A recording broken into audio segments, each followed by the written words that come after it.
Idul Adha menjadi momen berbagi dan peduli pada sesama. Daging hewan kurban dibagikan pada mereka yang berhak menerima. Dan momen ini bisa jadi kesempatan yang indah untuk menghilangkan sekat-sekat duniawi di antara masyarakat. Padahal kita juga nanti akan bertemu dengan momen pemilu 2024 yang tentunya akan semakin panas nih hawanya. Dan kami juga telah terhubung melalui sambungan virtual dengan Ketua MUI Bidang Dakwah dan Ukhuwah, Kiai Khalil Nafis yang saat ini berada di Depok, Jawa Barat. Assalamualaikum, selamat malam Pak Kiai.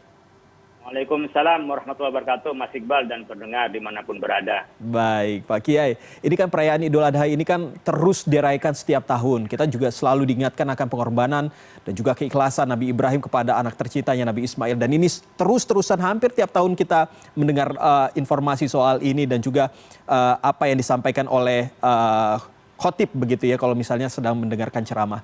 Nah, kalau sekarang sebenarnya implementasinya seperti apa yang bisa kita petik dari peristiwa ini? Ketulusan dan keikhlasan serta totalitas untuk pengabdian kepada Allah Subhanahu wa taala. Jadi seraya kita ini tidak boleh lebih cinta dari Allah Subhanahu wa taala apapun yang ada di tengah-tengah kita. Jadi kalau Nabi Ibrahim alaihissalam rela mengorbankan anak semata wayangnya Nabi Ismail demi mendapatkan ridho dari Allah Subhanahu wa taala, makanya jangan sampai kita ini mengorbankan cinta kita kepada Allah karena jabatan kita, kemudian juga karena ego kita. Dan saat yang bersamaan kita juga harus berbagi dengan yang lain. Yang dikorbankan adalah sapi untuk kurbanan, untuk mendekatkan diri kepada Allah, yang itu diberikan yang terbaik kepada orang lain. Bahkan diri sendiri ikut makan. Jadi di kurban ini ada kebersamaan yang bisa diambil. Apa yang kita berikan, apa yang kita korbankan, karena itu dimakan oleh orang yang berkorban, dimakan oleh orang yang kaya sebagai hadiah, dimakan juga orang yang miskin, itu bisa bersama-sama. Sehingga di sini implementasi hablum minallah dan hablum minannas, ikatan kepada Allah Subhanahu wa taala. Saat yang bersamaan kita itu memberikan kedamaian dan berbagi dengan yang lain. Dan yang sebaik-baik dari korban itu adalah yang tentu yang paling bagus. Makanya seperti ternak ya katanya, hewan jantan itu lebih baik daripada betina, karena ternyata daging hewan yang jantan itu lebih baik daripada betina. Jadi bukan yang jelek, bahkan kalau yang pincang tidak boleh dikorbankan, yang buta tidak boleh dikorbankan, yang sakit tidak boleh dikorbankan, dan yang kurus kering yang tidak ada daging juga tidak boleh dikorbankan. Artinya apa? Ikatan ikhlas kepada Allah Subhanahu wa taala tidak boleh melepaskan kita untuk memberikan manfaat kepada yang lain. Karena sebaik-baik orang adalah orang yang bisa memberi banyak manfaat kepada orang banyak. Makin banyak manfaat kepada orang yang lebih banyak, tentu akan lebih banyak keberartiannya untuk mendekatkan diri kepada Allah Subhanahu wa taala. Jadi jangan sampai dikotomi antara cinta kepada Allah dan mengabdi dan berbagi dan memberikan maslahat kepada orang lain. Oke, Pak Kiai, kalau tadi Pak Kiai mengatakan bahwa kita berbagi dengan sesama begitu, ada yang miskin, ada yang kaya dan lain sebagainya. Sebenarnya siapa saja sih yang berhak untuk mendapatkan daging kurban ini, mengingat bahwa kalau misalnya kita di lingkungan begitu, mungkin ada yang menganggap bahwa kenapa yang dibagikannya kepada orang yang mampu, tidak orang yang tidak mampu. Ini sebenarnya pembagiannya itu seperti apa, Kiai?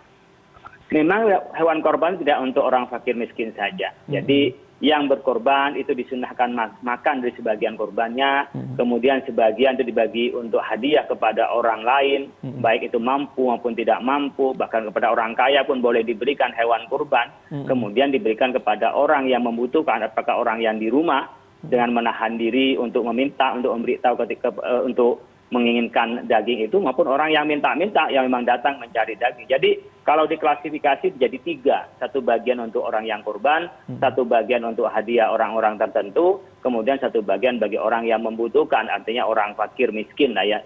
Tapi tidak semua orang fakir miskin, berbeda dengan spiritnya zakat. Jadi kalau zakat kalau memang ada asnaf samani ya, kalau ini tidak, maka tadi kita sampaikan kebersamaan dari hewan kurban yang dikorbankan itu untuk bersama-sama makan ya, bersama-sama untuk menikmati, bersama-sama untuk mencapai ridho Allah dengan hewan kurban yang dipotong itu. Jadi keterkaitan antar keduanya, artinya antar ketulusan kita kepada Allah, kemudian dengan kita berbagi kepada makhluk. Pada saat kita memotong itu sebenarnya bukan semata-mata daging, makanya disebutkan dalam Al-Quran, disebutkan dengan bahwa luhumuha wala dima'uha walakin yanaluhu taqwa minkum, la yanalallaha luhumuha wala dima'uha, tidak karena daging, tidak juga karena berkenaan dengan bulunya, berkenaan dengan tulangnya, bukan dari hewannya, tetapi yang mendapatkan dari perbuatan kita adalah ketakwaannya, artinya aspek keikhlasannya yang kita pentingkan. Tapi saya bersamaan ternyata ada syarat kurban, tidak sekedar takwa, ada satu yang baik kepada yang lain.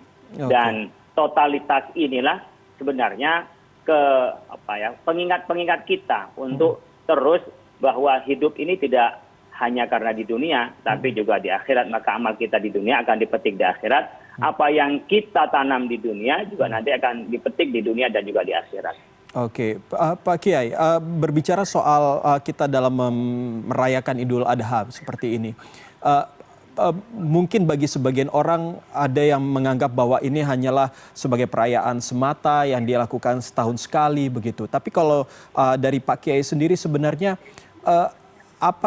bagaimana dengan masyarakat di Indonesia sendiri? Apakah benar-benar momen Idul Adha ini benar-benar dipakai khusus untuk sebagai momen berbagi yang tidak hanya dilakukan di saat momen Idul Adha saja, tetapi juga di keseharian? Atau justru hal ini sampai sekarang ini mungkin terlihat justru mengalami kemunduran? Ya, saya pikir masing-masing mempunyai caranya sendiri dan punya tingkatan sendiri ya. Artinya apa? Masing-masing orang tergantung pada keimannya. Maka disebut dengan as-sadaqatu burhanun. Sedekah berkurban itu adalah bukti dari kecintaan seseorang kepada Allah Subhanahu wa taala. Ada orang yang melihatnya dari momen aja, dari rame-ramenya saja, dari meriahnya saja. Tapi ada orang yang memaknai lebih dalam, adalah bagaimana daging sebagai protein pada saat itu simbol orang kaya adalah makan daging. Sehingga pada hari Idul Adha itu tidak ada orang yang tidak bisa untuk makan daging, sehingga orang semuanya bisa menikmati daging. Maka disebut dengan yaumu syurbin wa aklin, ya hari makan-makan dan hari minum, di mana kita juga diharamkan untuk berpuasa ya, dari Idul Adha ini sampai Ayyamut Tasyrik diharamkan untuk berpuasa. Artinya apa? Anda jangan berpuasa tapi Anda makan-makan. Apa yang dimakan yaitu adalah dari hewan kurban itu. Nah, ini kan bagaimana kita bisa menyembelih ya nafsu hewani kita menuju kesucian kita. Dan kalau hewani kita ini sudah bisa disembelih oleh kita, maka adalah ruh ilahi, adalah kesucian itu yang ada pada diri kita, kemurnian yang ada pada diri kita. Hubbud dunya, senang dunia, senang pangkat, ego, menguasai lahan yang lebih besar sehingga menimbulkan kesenjangan. Kemudian ingin berkuasa selamanya, dan ketika berkuasa zalim, itu akan hilang semuanya dengan cara kita menghayati kurban ini, bahwa kita harus melakukan satu yang adil. Tidak boleh kita menjadi orang yang kemaruk, bahasanya yang rakus, tidak boleh. Dan kita harus juga berbagi dengan yang lain. Dipakailah untuk sebutuhnya, dan selebihnya dari kebutuhan itu kita berbagi kepada yang lain. Maka sifat hewani inilah yang kita sembelih sebenarnya. Maka disebut yang diperoleh dari kurban itu bagi orang yang berkorban.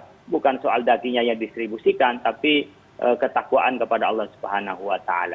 Oke, Pak Kiai, berbicara soal penguasa yang zolim dan lain sebagainya, mungkin ini akan jadi isu-isu yang akan kita temukan beberapa bulan ke depan begitu menjelang pemilu 2024. Mungkin suasana akan sedikit memanas terkait dengan perbedaan pilihan. Padahal kita sudah diajarkan untuk saling menyayangi, menghormati, dan lain-lain, seperti halnya makna dibalik dari momen Idul Adha seperti saat ini. Nah, sebenarnya implementasinya seperti apa kalau kita lihat, kalau dilihat dari apa yang terjadi pada waktu dulu di momen Idul Adha dengan berbagi, dengan kasih sayang dan lain sebagainya, dengan apa yang nanti akan terjadi ketika pemilu. Apa yang patut kita lakukan? Yang pertama, pemilu itu bukanlah perang badar. Bukan kita bertempur. Pemilu itu adalah menyeleksi orang-orang terbaik dari kita untuk memimpin kita, baik legislatif maupun yudikatif. Oleh karena itu, yang harus dikedepankan adalah edukasi, literasi.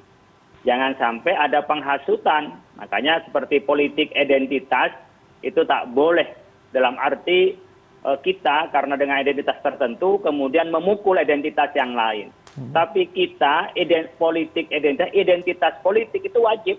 Identitas politik itu artinya saya Muslim.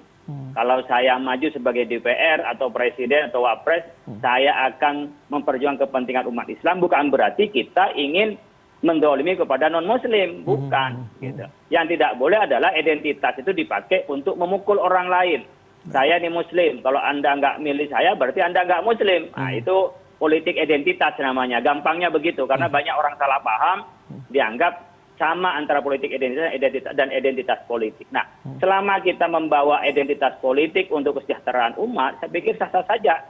Yang tidak boleh adalah membawa identitas politik menjadi politik identitas yang memukul, menghina, menghancurkan ya kepada yang lain. Oleh karena itu kita harus taat kepada tata aturan, harus taat kepada koridor yang telah dibuat oleh KPU, oleh kita. Maka tidak boleh ada hoaks, tidak boleh kita saling merendahkan. Tapi adulah gagasan, adu ide-idenya, bahkan bukti-buktinya, ya, track recordnya, jejaknya. Dan kita tentu mencari pemimpin yang bisa khilafatin nubuwah fi hirasatid wa siyasatid dunya. Bagaimana bisa meneruskan misi kenabian di dalam menjaga stabilitas sosial dan juga bisa menjaga moderasi beragama. Harus bisa menjaga tentang bagaimana kita ada toleransi umat beragama. Itu dua hal menjadi pilarnya. Menjaga stabilitas sosial, menjaga kebebasan beragama, yang arahnya adalah baldatun thayyibatun wa rabbun ghafur. Bagaimana menciptakan kesejahteraan, gemah ripah jinawi, kata orang Jawa, itu yang menjadi peribahasa kita.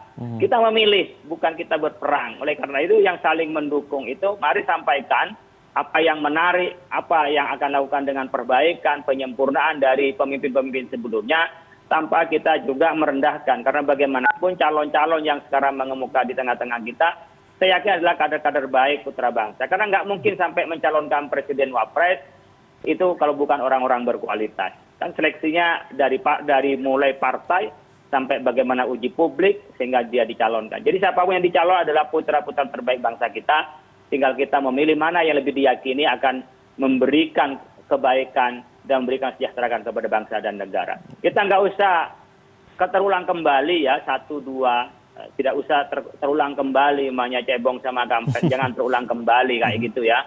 Karena kita sudah terbukti lah, kita atau teman-teman atau pendukung-pendukung lah yang berantem. Atau mungkin orang yang senang ngadu yang berantem. Sementara calon-calon kita selesai saling menerima dan bahkan menjadi satu kesatuan di dalam membangun periode yang kemarin. Kita bisa lihat Pak Jokowi dengan Pak Prabowo bisa bersama. Nah, yang sekarang pendukungnya masih banyak belum move on ini. Oleh karena itu saya pikir harus ingat bahwa ini adalah memilih pemimpin, bukan kita dalam keadaan berperang, bukan dalam keadaan bertempur.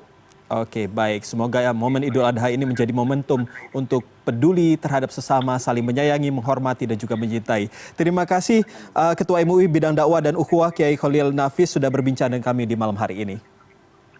Assalamualaikum. Waalaikumsalam warahmatullahi wabarakatuh.